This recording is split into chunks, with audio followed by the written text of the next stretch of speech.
Hey everybody, it's John here from VidGamiac.com. Here we are today back in the Jackbox Party Pack Volume 4, grabbing the MasterDater achievement. This one's going to be gone in a game of Monster Seeking Monster. You're going to need at least 3 players to get this one started, so make sure you sign everyone in with all their devices, assign them the player avatar, and then get to the game. Alright, so night 1 is going to start, and your goal for the game is to get at least 1 player to get a date once every night for the 6 nights. So what I'm doing right here is, you can do whatever you want for player 1, but I'm going to make sure my player 2 only messages my player 3 and vice versa.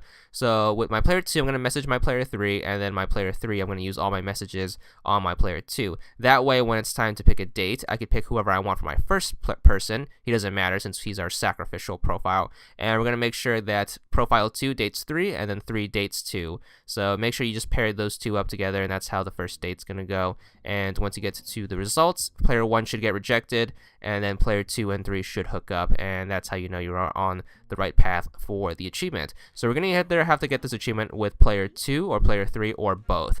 So you just want to repeat that for the rest of the nights. During night 2, since this is a 3-player game, you're introduced to the robot for the first time. Once the robot comes into play, you can just date the robot with your player 1 and just keep repeating the strategy with players 2 and 3. So my player 1 is going to pick the robot, and then my players 2 and 3 are going to do the same thing. They're just going to message only each other and then date only each other. And if you keep this pattern up for all 6 nights, you should be on your way to the achievement, no problem.